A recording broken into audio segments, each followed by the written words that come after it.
안녕하세요. 저는 30대 직장 여성이고 3년 전 이혼한 싱글입니다.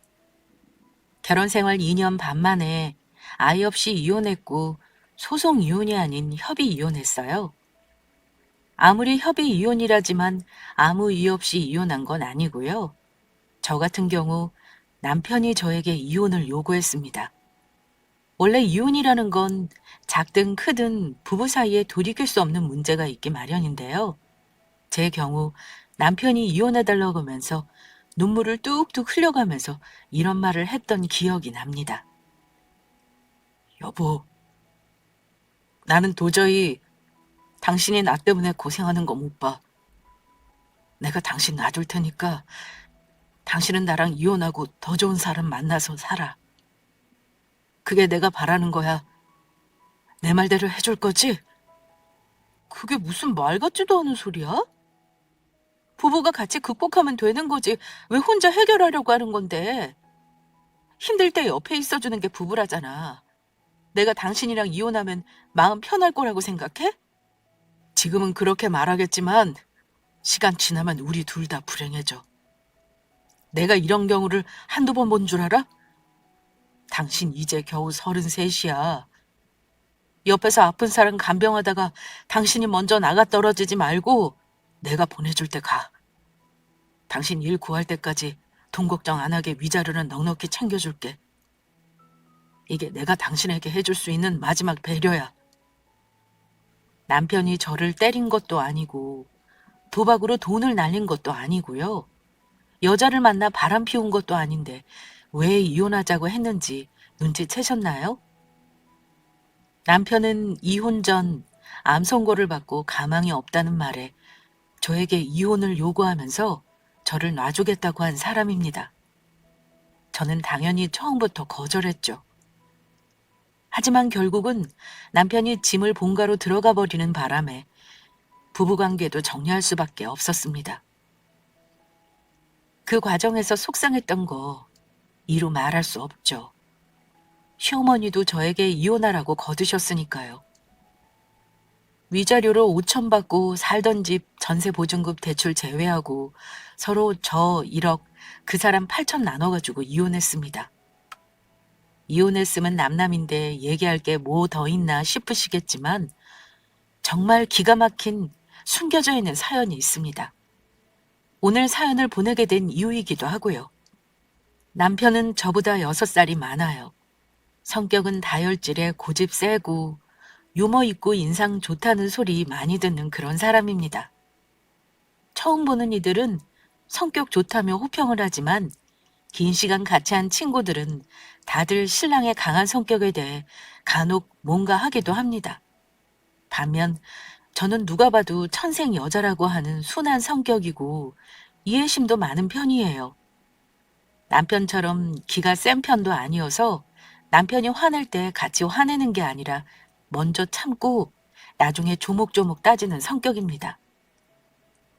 연애 때 한 번 정도 크게 싸우고 헤어질 뻔한 위기가 있었고 그 뒤로 부모님들까지 교제 사실을 알게 되었는데요. 나이도 차고 서로에게 믿음도 있었기에 결혼하게 되었습니다. 물론 남편이 먼저 청혼했고요. 다만 저희 친정이 그리 잘 살지 않아서 결혼할 때 거창하게 헤어지는 못했습니다. 남편은 자영업자입니다. 사업한다고 돈을 아주 잘 버는 건 아니고요. 시어머니가 하시는 과일 가게를 같이 합니다. 까놓고 말하면 가게는 어머니 것이고 남편은 거기서 월급 받는 사람인 거죠. 그래도 벌이는 나쁘지 않아서 어지간한 월급쟁이들보다는 더 벌어오긴 했어요. 저는 결혼 전까지 회사 다니다가 결혼 후 아이가 잘 안 들어서서 난임 치료 때문에 직장을 그만둔 상태였고요. 하지만 시댁과 가까이 살면서 그렇게 마음 편한 결혼 생활을 보내고 있는 건 아니었습니다. 우리 시부모님은 완전 옛날 분들이세요. 사고방식은 엄청 가부장적이고 남자 중심입니다. 또 아들이 세상에서 최고인 줄 아는 분이라 결혼하고 나서 우리가 아이 잘 안 생길 때도 저에게 막말을 많이 하셨습니다. 여자가 밭이 안 좋으니 애가 안 들어서는 거 아니냐. 그러게 내가 말했지. 고생 많이 하고 저리 마른 애들은 애 가지는 거 힘들다고 말이다. 딱 봐도 복 탈환하게 생겼는데 애라고 생기겠니? 아유, 우리 아들이 여자만 제대로 만났으면 돈 안 들이고 금방 임신해서 손주 봤을 텐데 이게 뭐니? 돈 들어가면 애 가지는 꼴은 생전 처음 본다. 어머니의 이런 말에 저도 상처 참 많이 받았습니다. 남편도 어머니가 선 넘는다 싶으면 그만하라고 말리긴 했어요.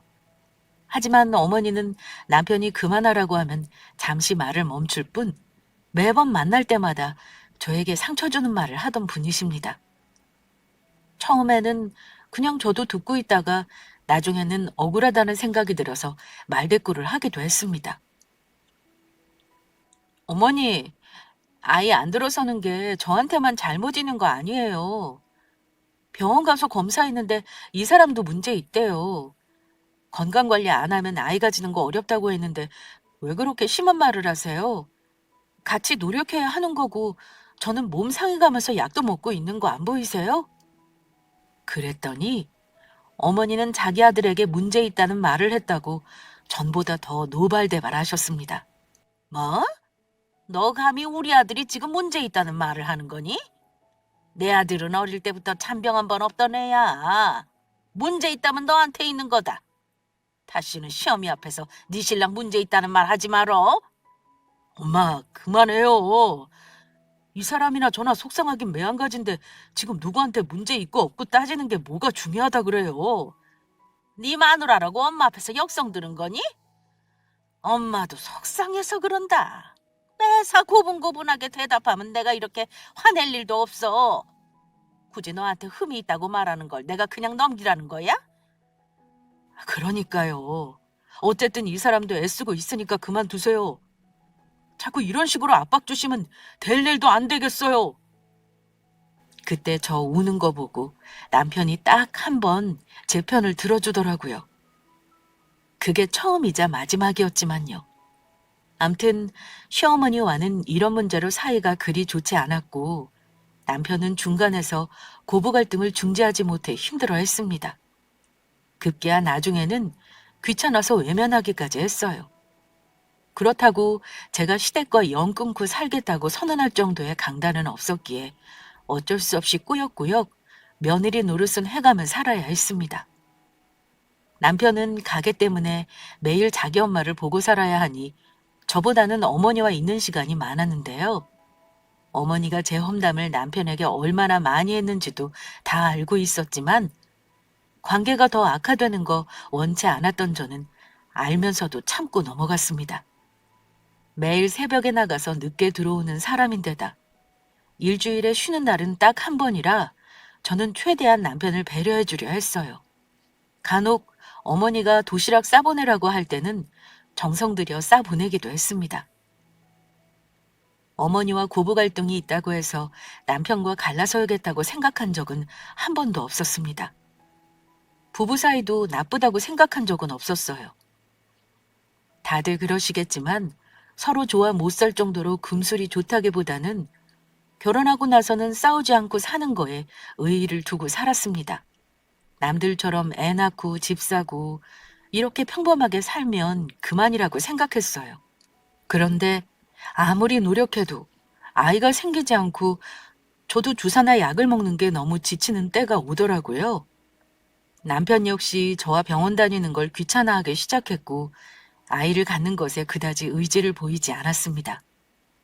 워낙 본인 몸이나 자기 시간을 소중하게 생각하는 사람이라 시간이 갈수록 서서히 너는 너 나는 나 이렇게 되었던 것 같아요. 남편은 운동도 좋아해서 골프도 치러 다니고 헬스도 다니면서 자기 몸을 가꾸는 사람이었는데요. 그만큼 자기 건강을 엄청 챙겼어요. 문제는 자기만 챙긴다는 거였지만요. 본인 성격이니 제가 뭐라고 하겠어요. 그런데 결혼해서 2년 정도 되었을 때쯤 한 번은 남편이 이러더라고요. 돈이 좀 들어도 이번에 건강검진을 좀 자세히 받아볼까 봐.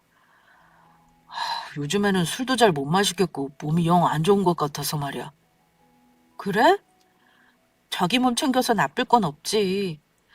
결혼 전에 건강검진 했으니까 지금쯤 한번 하는 것도 괜찮겠네. 이번에는 머리끝부터 발끝까지 해봐야겠어. 이상하게 느낌이 안 좋아. 아, 당신은 그렇게 몸을 챙기는 사람이 그런 말을 해? 나이가 있으니 아무래도 예전 같지는 않겠지. 쓸데없는 걱정 말고 검사나 해봐. 남편은 얼마 전부터 계속 몸이 안 좋다는 말을 입에 달고 살았습니다. 제가 볼 때 많이 피곤해 하기는 했어요.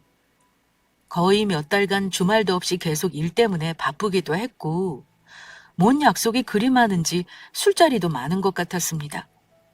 새벽에 들어와서 잠도 잘 못 자고 다시 일을 나가려니 그런 생활을 계속하면 아무리 건강한 사람이라도 무리가 오는 거죠.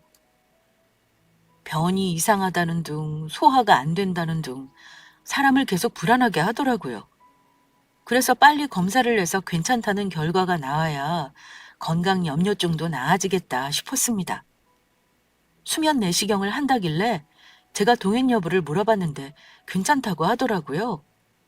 검진 날 전에 대장 내시경을 위해 약을 먹고는 화장실을 밤새 들락거리더니만 아침 일찍 혼자 나가길래 그런가 보다 했습니다. 요즘은 건강검진하면서 이상이 있으면 그 자리에서 바로 조직 떼어낸다죠? 건강검진하고 돌아온 남편이 어쩐지 어두운 표정이더라고요. 당신 오늘 검진 잘했어? 별거 없다지. 당신처럼 건강 챙기는 사람이 뭐 있는 게 이상한 거지. 안 그래? 그랬더니 남편이 한숨을 푹 내쉬더라고요. 내가 그랬지? 얼마 전부터 계속 몸이 안 좋다고. 대장 내시경 하는데 용종이 있었나 봐. 몇 개는 그냥 떼어냈는데 안 좋은 선종이 있어서 그건 조직검사 보냈대. 다음 주에 결과 들으러 오라더라. 나 걱정돼 죽겠어, 여보. 혹시 큰 병이면 어쩌지? 에이, 당신 나이에 무릎 같은 거 없는 사람이 없어. 별거 아닐 거야. 그동안 아픈 데도 하나도 없었는데 갑자기 큰 병이 오겠어? 너무 걱정하지 마. 큰 병이면 어쩌지? 만약에 나 병 있다고 하면 당신은 어쩔 거야? 남편이 병 났으면 같이 이겨내야지. 쓸데없는 소리 그만해, 여보. 아무 일 없을 거야. 걱정을 얼마나 하고 앉아있는지 결과 들으러 가는 일주일 내내 밥도 잘 못 먹고 한숨을 내쉬고 많이 힘들어 하더라고요. 너무 엄살이 심한 거 아닌가 했는데 자기 몸을 얼마나 생각하고 있는 사람인지 아는지라 별일 아닐 거라고 살살 달래주었습니다. 저는 대수롭지 않게 생각하고 일주일을 보냈어요. 그리고 남편이 혼자 결과를 들으러 다녀오겠다 하더라고요. 그런데 어쩐지 결과를 들으러 다녀온 남편 얼굴이 밝지가 않았습니다. 당신 오늘 결과 뭐래? 별거 아니라지. 거봐, 내가 걱정하지 말랬잖아. 나도 궁금한데 결과 얘기해줘. 하지만 남편은 대답도 없이 방문을 닫고 들어가 버리더군요. 그 후로 남편은 제가 묻는 말에 대답도 안 하고 몇 날 며칠을 핸드폰만 들여다보기만 했습니다. 대체 왜 저러나 싶어 몇 번을 물었는데 대답을 안 해주더라고요. 아침 일찍 가게에 출근해서 집에 오면 저에게 말도 안 하고 노상 핸드폰을 보다 잠을 잔다던가 어느 날은 어머니 댁에서 자고 오겠다는 날도 있었습니다. 그러기를 거의 한 달째 결국 제가 참다 못해 폭발했습니다. 당신 나랑 얘기 좀 해. 도대체 당신 요즘 왜 그러는 거야? 정신이 반쯤 나가 있는 사람처럼 왜 그래? 무슨 문제가 있는지 얘기해봐. 집 놔두고 어머니 댁에서 왜 자는 건데? 가뜩이나 어머니 나 못마땅해 하시는데 신랑이 엄마 집에서 자고 오면 나를 어찌 보시겠냐고. 그러자 남편도 결심했다는 듯한 얼굴로 입을 열었습니다. 그래, 나도 조만간 당신한테 말하려고 했어. 사실 내가 그동안 정리할 게 있어서 좀 바빴던 거야. 지난주에 나 결과 들으러 갔던 거 알지? 내가 생각이 많았어. 나부터 생각 정리가 되어야 당신에게 얘기를 하지. 근데 이제는 더 미루지 말고 말해야 할 것 같아. 대체 무슨 말을 하려고 멍석을 그렇게 깔아? 아, 그냥 뜬들이지 말고 말해. 나는 마음의 준비 되어 있으니까. 저는 남편 표정을 보고 조마조마했습니다. 왠지 분위기가 심상치가 않았거든요. 그런데 남편이 하는 말을 듣고 저는 뒤로 넘어갈 뻔했습니다. 여보, 지금부터 내가 하는 말 잘 들어? 아무리 생각해도 이 방법밖에 없어서 나도 고민 많이 한 거야.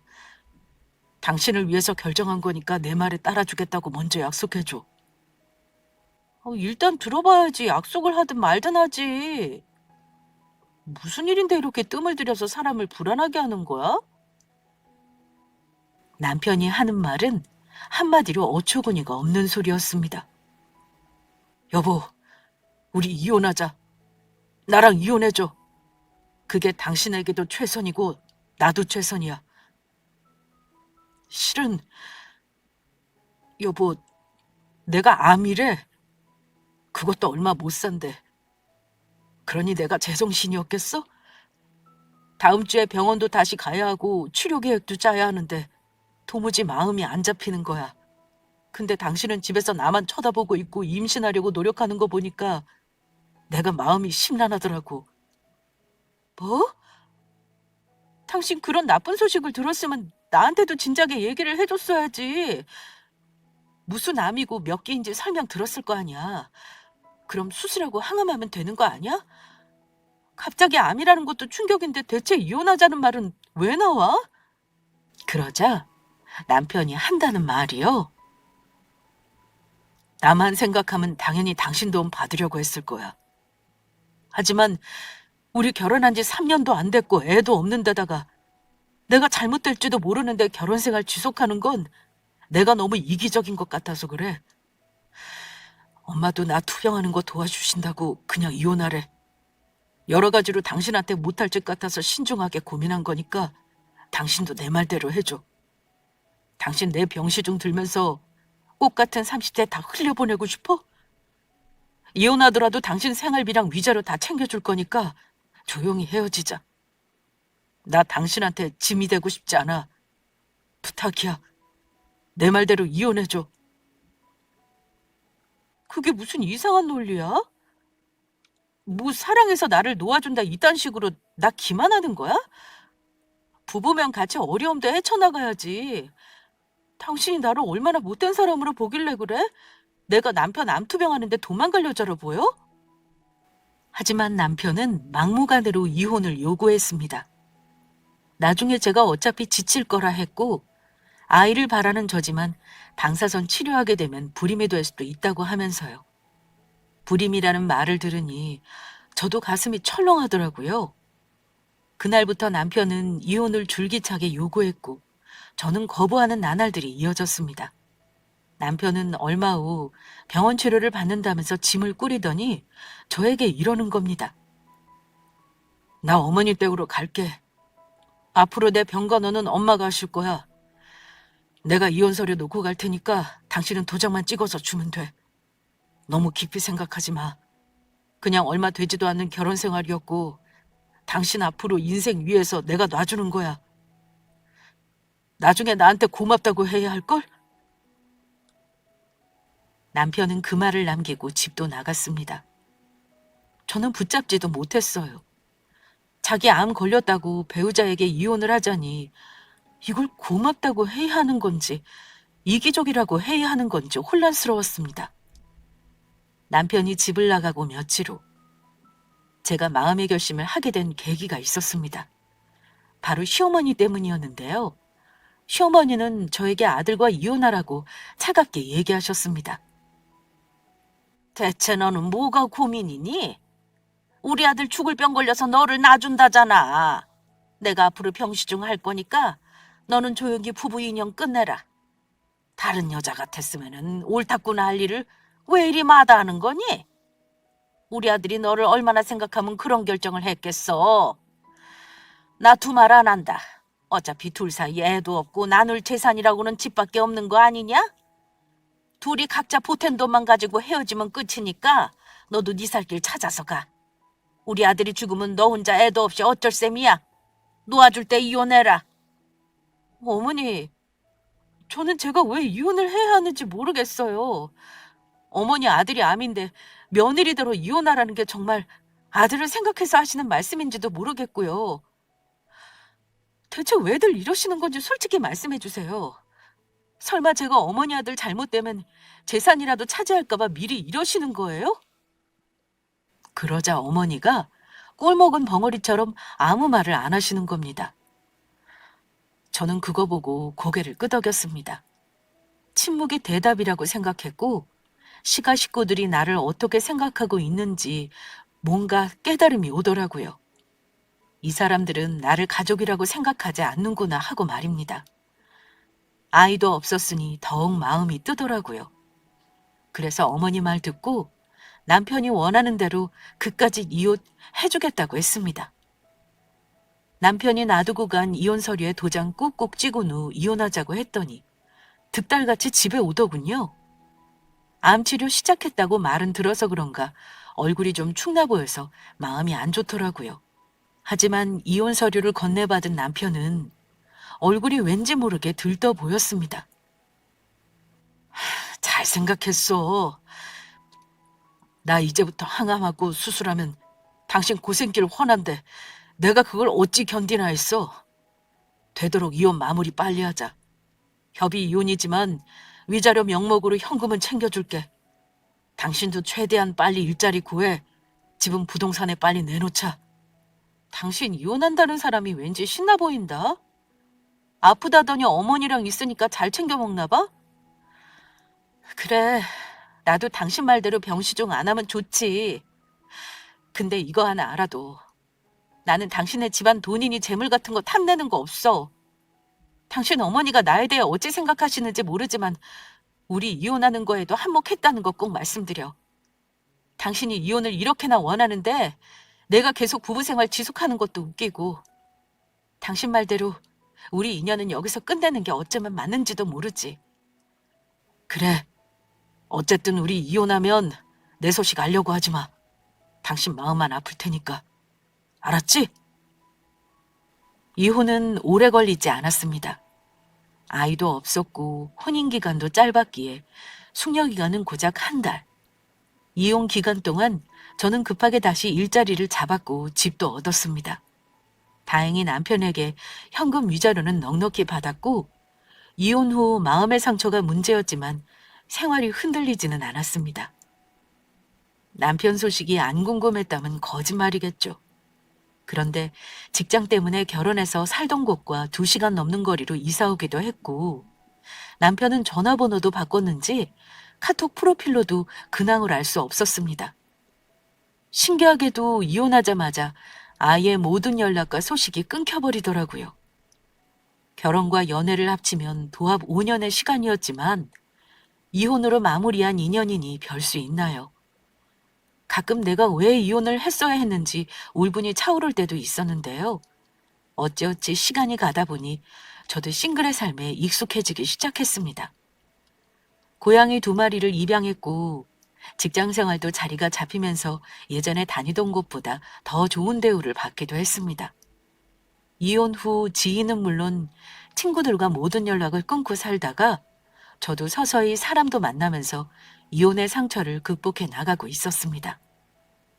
그런데요, 이혼 후 1년쯤 지났을 무렵 저에게 뜻하지 않은 사람이 연락을 해왔더라고요. 그게 누군고 하니 다름 아닌 전시모였습니다. 자기 아들하고 갈라서라고 부추기던 사람이 왜 연락이 왔나 싶어 용건을 물었는데요. 전화로 할 말이 아니라며 만나서 기니 할 말이 있다고 하는 겁니다. 솔직히 말해 제가 그분을 만날 이유는 없었어요. 이혼한 지 1년이 훌쩍 넘었고 이제야 저도 일상을 찾아가고 있었는데 제가 그분을 만나서 들을 말이 뭐가 있겠습니까? 그런데 전 시모 목소리가 심상치가 않더라고요. 내가 너한테 꼭 할 말이 있어서 그래. 우리 아들 일이니. 진호 씨가 몸이 많이 안 좋은가요? 치료 잘 받고 있는 줄 알았는데 아닌가 봐요? 그래, 많이 안 좋아. 이건 너를 직접 만나서 얘기해야 할 일이야. 일단 만나서 애 얘기를 들어줄 수 없겠니? 내가 이렇게 부탁하마. 너한테 사과도 할 게 있어서 그래. 젊은 사람은 암도 빨리 퍼진다잖아요. 저는 전 남편이 혹시 죽을 때가 다 되어 나한테 전할 말이라도 있는 건가 싶어 전 시모를 만날 수밖에 없었습니다. 일주일쯤 후 전 시모를 만났는데요. 1년 만에 만난 전 시모는 어쩐 일인지 예전보다 훨씬 늙고 살이 빠진 모습이었습니다. 어색한 인사를 주고받은 뒤 시모가 먼저 입을 열었습니다. 너는 예전보다 얼굴이 좋아 보이는구나. 우리 아들은 지금 투병하느라 정신이 없는데 말이야. 나도 요즘 너무 몸이 안 좋아서 이렇게 살이 빠지고 머리까지 빠지고 있거든. 아휴, 내가 이럴 줄 알았으면 절대 너랑 이혼하게 놔두는 게 아니었지 싶어. 너한테는 입이 10개라도 할 말이 없구나. 진호 씨가 많이 안 좋은가 보네요. 이제 와서 그런 말이 무슨 소용이 있겠어요. 저더러 먼저 이혼하자고 한 사람은 어머니 아들인 거 아시잖아요. 어머니도 아들 돈 제가 탐낼까 봐 이혼하라고 하신 거잖아요. 죄송하지만 오늘 찾아오신 이유나 말씀해 주세요. 그랬더니 어머니는 한참을 눈물바람으로 앉아서 한숨을 쉬었습니다. 그런데 잠시 후 어머니가 털어놓은 이야기는 정말 충격적이었습니다. 미안하다. 이제 와서 이러는 거 염치 없다는 거 알아. 근데 너밖에 안 떠오르는데 어쩌겠니. 진호가 하도 부탁하길래 어렵게 온 거야. 사실은 말이다. 너 이혼한 거 그거 그놈 잘못이야. 너를 속이고 이혼하고 나서 벌 받았는지 이놈이 몹쓸병을 얻었지 뭐니. 글쎄 이놈이 대장암이란다. 다음 달에 수술을 잡아놨는데 항문을 못 쓰게 돼서 장루를 달아야 한다는구나. 아유, 이제 겨우 40인데 벌써 인공항문 달고 어찌 산단 말이냐. 이제나 저제나 걱정만 하고 있으면 뭐하나 싶어서 고민하다 연락했어. 부탁할 게 있어서 말이야. 저는 어머니 말이 이해가 가지 않았습니다. 이미 암투병을 하는 사람이 무슨 몹쓸병을 또 얻었다는 것이며 저를 속여서 벌 받은 거라는 건 대체 무슨 말인가 싶었어요. 그게 무슨 말씀이세요? 진호 씨는 이미 암투병 중 아니었어요? 근데 인공항문은 뭐고 수술은 왜 지금 한다는 거예요? 저는 오늘 어머니 오신 게 그 사람 상태가 안 좋아져서인 줄 알았는데요. 대체 뭘 속였다는 거죠? 너는 정말 아무것도 모르고 있었구나. 너도 참 순진한 건지 멍청한지 모르겠다. 이제라도 내가 얘기해 줄 테니 내 말 듣고 사람 하나 살려줘. 내가 못난 아들 대신 100번 사과하마. 실은 그놈이 네가 이혼 안 해줄 것 같다고 거짓말을 한 거야. 아유, 말이 씨가 된다는 것도 모르고 지 발등 지가 찍은 놈이야. 사실은 말이다. 이혼하기 전에 진우한테 여자가 있었어. 장사하면서 이놈이 어쩌다가 눈이 맞은 건지 계속 거짓말하고 만나고 다니다가 나중에 털어놓더라고. 너랑 이혼하고 싶다고 말이야. 근데 어쩔 수 없이 이혼하는 걸로 하고 위자료 적당히 쥐어주면 빨리 갈라설 수 있다기에 그런 말에 홀딱 속어 넘어갔어. 조강지쳐 버리면은 벌 받는 거라고 그놈을 말랐어야 하는 건데 돈 많은 여자라고 편하게 살고 싶다는 말에 내가 그만 너한테 몹질 짓을 했구나. 미안하다. 여자라고요? 그 사람이 바람을 피웠다는 거예요? 저는 정말 몰랐어요.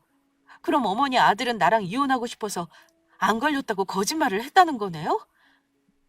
다른 여자가 생겨서 이혼하자고 했으면 저 뒤도 안 돌아봤을 텐데 왜 그런 거짓말을 한 거죠? 저를 얼마나 우습게 봤으면 그런 거짓말을 한 거냐고요. 근데 지금 와서 사실을 말하는 이유가 뭐예요? 어차피 이혼했으면 원하는 대로 다 이룬 거잖아요. 왜 제 속을 뒤집어 놓으시는 건데요? 저는 어머니 말을 듣고 나서야 왜 그 인간이 갑자기 이혼을 요구하면서 불쌍한 척을 했는지, 이혼 못해 안달난 사람처럼 굴었는지 이해가 가더라고요. 제가 언성을 높이자 어머니는 미안하다는 말만 반복했습니다. 정말 미안하다. 그래서 그놈이 죗값을 치르느라 암에 걸렸나 봐. 그놈 입으로 말한 대로 돼버린 게 벌 받은 게 아닌가 싶다. 그러니 입조시 말하는 말이 있는 게 아니겠니? 너랑 이혼하고 바람 피운 년을 끼고 살더니만 글쎄 몇 개월도 안 돼서 암 진단을 받았지 뭐냐. 알고 보니 그 여자도 돈은커녕 남의 가게 일해주는 여자더라. 진호 이놈이 여자가 꼬시니까 앞뒤 재지도 않고 속아 넘어간 거야. 어머니는 눈물까지 찍어내면서 말을 이어갔습니다. 다른 암도 아니고 대장암이라잖아. 장로 닮은 어찌 되는지 너도 알지? 계속 교체해줘야 하고 수술하고 나서 옆에 사람이 없으면 혼자서는 어디 나가지도 못하는 거 말이다. 내가 체력이 되면 아들 병간호를 하겠지만 나도 몸이 이렇게 안 좋아서 못하는 상황이라 아들 동거녀가 당연히 병간호 하겠거니 했어. 나 있는 데서는 자기가 병간호 하겠다고 얼마나 큰 소리를 쳤는지 몰라. 근데 뭐가 문제예요? 그 여자가 어머니 아들 간병을 하는 게 저하고 무슨 상관이라고요? 그년이 말한 대로 실천한 게 없으니 문제지. 글쎄 겉으로는 우리 진호 병시 중 다 할 것처럼 굴더니 얼마 전에 집에서 현금이며 귀금속이며 싹 다 가지고 도망갔어. 너랑 이혼하면서 통장에 넣어놓은 전세금 절반까지 싹 다 가져갔지 뭐니. 당장 다음 주에 진호 수술은 잡혀있고 돈 없어서 간병인도 못 구할 상황이야. 그래서 어쩔 수 없이 너한테 부탁하러 온 거야. 우리 진호 예정을 봐서 네가 간호해 줄 수는 없니? 내가 이렇게 부탁하마 네가 아니면 누가 해주겠어. 더도 말고 덜도 말고 딱 한 달만 고생해줘. 그러면 진호도 자기 몸 가눌 수 있을 거다. 내가 이 부탁하려고 염치불구하고 온 거야. 저는 기가 막혔습니다. 남편이 저를 속이고 이혼했다는 것도 열받는 일인데 이혼한 전 남편 간병을 하라니요. 이미 이혼한 사이지만 생각할수록 분하고 억울했습니다. 내 앞에서 그 두 사람이 마치 저를 위해 헤어진다는 식으로 연기한 거 생각하니 피가 거꾸로 솟는 기분이었습니다. 게다가 여자라니요. 만약 그때 남편 놈이 여자가 있었다는 거 알았다면 절대로 곱게 헤어져 주지 않았을 겁니다. 근데 자기 몸 아프고 어머니도 아프니까 자기 간병을 해달라고요? 말도 안 되는 소리지만 저는 화를 내기보다는 침착하게 행동했습니다. 제가 화내고 전 시모를 쫓아내봤자 아무것도 달라지는 게 없으니까요.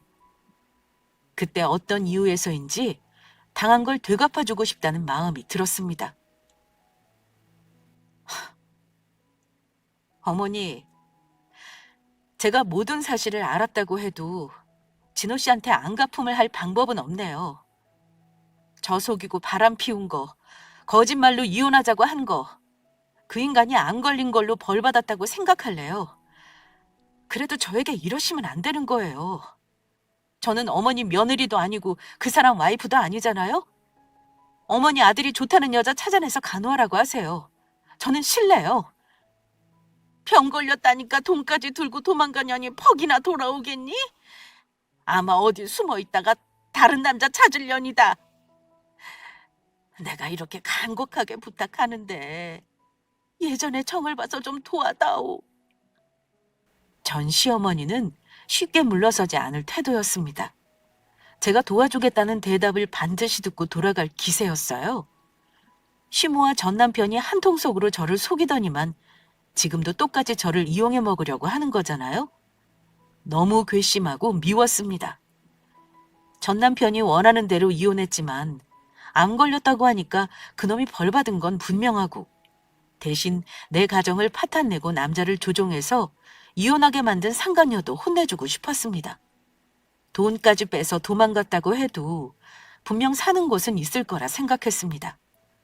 상간녀 소송을 하면 거주지 조회나 통신 조회를 할 수 있다고 들었거든요. 그래서 시모에게 목소리를 가다듬고 이렇게 말했습니다. 그럼 제가 딱 한 달만 도와주면 되는 거예요? 그럼 일단 저한테 그 인간 돈 가지고 도망간 그년 연락처랑 이름 알려주세요. 훔친 돈은 찾아야죠. 어머니는 고소도 안 하고 뭐 하신 거예요? 그년 연락처를 알면 뭐 하겠어? 전화조차 받지를 않는데. 고소하려고 해서 경찰서고 뭐고 갈 정신은 없었다. 그럼 네가 대신해 줄 생각이니? 글쎄요. 일단 진호 씨 만나보고 얘기해보죠. 오늘은 돌아가세요. 제가 연락드리고 찾아갈게요. 다음 주 목요일이 수술 날이야. 그 전까지는 꼭 연락 다오. 응? 내가 간절히 부탁하마. 예전 일은 전부 내 잘못이니 용서하고. 저는 전 시모 말에 대답하지 않기로 했습니다. 그렇게 해서 얻어낸 상간녀의 이름과 전화번호를 들고 저는 상간녀 소송을 하기로 결심했습니다. 어머니와의 대화는 초반부터 녹음했으니 남편이 나를 속였다는 건 증명 가능할 것 같았어요. 변호사 사무실에 상담을 받았는데 통신사에 사실조회 신청을 하면 주소조회가 가능하다고 하더라고요. 상간자 소송은 이혼 후에도 2년간 유효하다고 하더군요. 그나마 1년 지난 지금 어머니가 나타나 모든 사실을 얘기해줬으니 복수할 기회가 생긴 거죠. 저는 당장 착수금을 주고 소송을 하기로 했습니다. 저는 법적으로 받을 수 있는 최대한의 상간소송 위자료를 청구해달라고 했습니다. 죄질이 너무 나쁘니까요. 그리고 남은 문제는 전 남편이었습니다. 전 남편이 수술하기 며칠 전 병원에 입원하기 전에 매듭을 짓고 싶었던 저는 전 시모에게 연락하고 집으로 찾아갔습니다. 그 인간 엄마는 제가 자기 아들 병간호를 해줄 거라고 생각했었나 봐요. 버선발로 뛰어나와 문을 열어주더군요. 그리고 거실에는 1년 만에 몰라보게 수척해지고 늙어버린 전 남편이 같이 있었습니다. 그 인간을 보자 만감이 교차하더군요. 하지만 그중 가장 큰 감정은 미움이었습니다. 인과응보라는 말이 있다면 딱 전 남편을 두고 하는 말이겠죠. 자기가 한 말 그대로 자기에게 돌아왔고 자기를 믿은 사람 상처 준 대가를 톡톡히 치르고 있으니 말입니다. 왔니? 예, 마침 잘 왔다. 병원 가는 짐 싸는 중이었는데 네가 좀 도와줘. 진호는 수술 전날 미리 입원할 건데 너는 언제 올래? 아무래도 수술 당일 오는 게 낫지?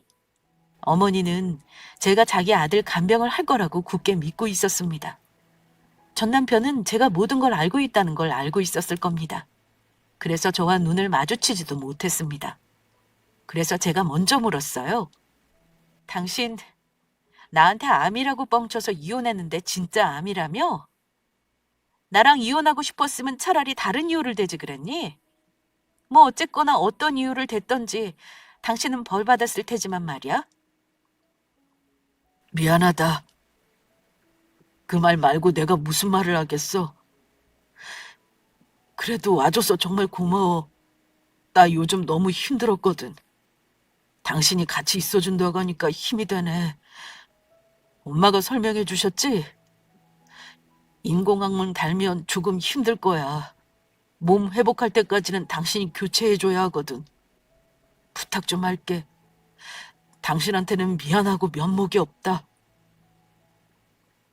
두 사람은 대체 저를 얼마나 호구라고 생각한 걸까요? 어쩜 제가 자기 인공항문 교체해줘야 한다는 말을 저렇게 뻔뻔하게 할 수 있는지 말입니다.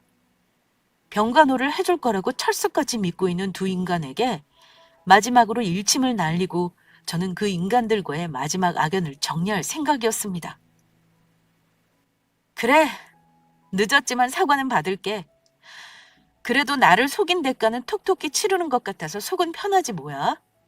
근데 말이야, 지금 당신도 그렇고 어머니도 그렇고 뭔가 단단히 착각을 하고 있는 것 같다? 나 오늘 당신 병간호 하겠다고 온 거 아니거든. 그러자 두 사람 다 눈을 둥그랗게 뜨고 놀란 얼굴로 저를 쳐다보기만 하더라고요. 뭘 그렇게 봐? 내가 미쳤냐? 이혼한 전 남편 똥주머니 갈아주면서 고생하게? 우리가 무슨 사이라고 뻔뻔하게 병간호를 부탁해? 어머니나 당신이나 한 통 속으로 사람 속이는 것도 짝짝꿍이 맞더니 이제는 나를 똑같이 호구처럼 대해? 미안한데 사람 잘못 봤어. 나 그렇게 만만한 사람 아니야. 어머니가 털어놓은 거 생각하니까 계속 분하고 억울했거든? 근데 그럴 필요 없는 것 같아. 당신한테 속아서 이혼 안 했어도 언젠가는 이혼했을 것 같다는 생각이 들더라. 차라리 애 없을 때 빨리 이혼한 걸 조상님께 감사하려고. 미안하다고 몇 번 말하면 도와줄 거야. 내가 무릎이라도 꿇고 빌까? 제발 부탁할게. 나 지금 너무 힘들어. 당신은 안 걸린 내 심정 몰라? 이 나이에 똥주머니 차는 기분을 알아? 예정 생각해서 한 달만 도와달라는 거잖아. 우리 엄마도 몸이 안 좋으신데 나를 어떻게 간호하겠냐고. 내 할 바 아니야. 그리고 똑똑히 들어. 당신이 바람 피운 그년 아마 다음 주면 내가 보낸 소장 받을 거야. 그럼 당신한테 훔쳐서 튄 돈으로 나한테 위자료 내야 할걸? 당신한테도 소송 다시 하고 싶었는데 그나마 아프다니까 사정 봐준 줄이나 알아. 어머니도 다시는 저 찾아오지 마세요. 둘이 말 맞춰서 사람 하나 바보 만들었으면 두 분이서 알아서 해결하시라고요. 왜 남남인 저한테 와서 시어머니 노릇하려고 하세요? 지금까지는 정관예우 해줬다 생각하세요. 오늘 이후로는 어머니고 뭐고 그냥 아줌마라고 할 테니까 연락 다시는 하지 마시라고요. 예, 너 무슨 말을 그리 정없이 하는 거니? 네가 우리 아들 한 달간 간호해주기로 약속한 거 아니었어? 나는 너만 믿고 아무것도 준비 못했는데 어쩌라는 거야. 내 몸으로 저 덩치 큰 놈을 어떻게 케어하라고 이래. 내가 무조건 다 잘못했다. 너 원한 풀릴 때까지 욕을 해도 좋아. 그러니 이번만 도와줘. 어? 돈 주실 것도 아니고 제가 왜 남의 똥주머니를 갈아요?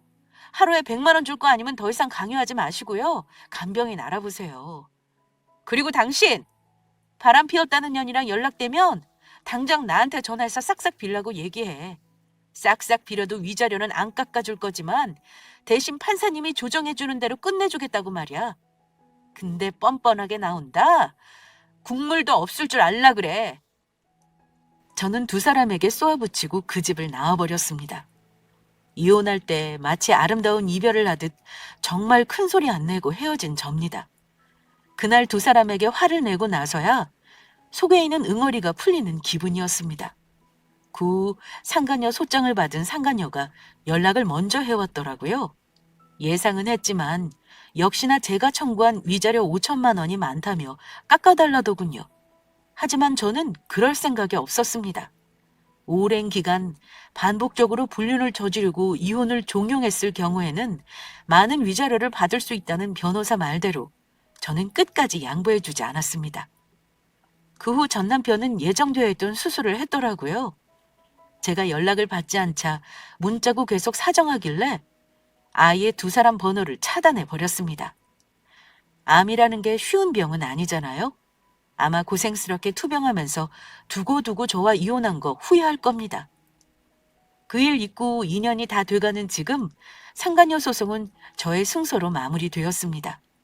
물론 그년이 보통 년이 아니라 온갖 술수를 다 부리며 위자료를 안 주려고 했지만 결국 죄 지은 사람이 지는 거 아니겠어요? 그년이 전 남편에게 빼앗은 돈 5천만 원은 고스란히 저에게 돌아왔습니다. 이렇게 저의 이혼은 두 번의 난리를 겪고 나름 속 시원히 마무리됐습니다. 저는 이제야 마음의 응어리가 풀린 기분으로 매일 감사하게 살고 있어요. 죄 짓고 살면 언젠가는 나에게 돌아온다는 걸 직접 겪어보니까 남에게 베푸는 삶을 살고 싶어서 월급에서 매월 조금씩 기부도 하며 삽니다.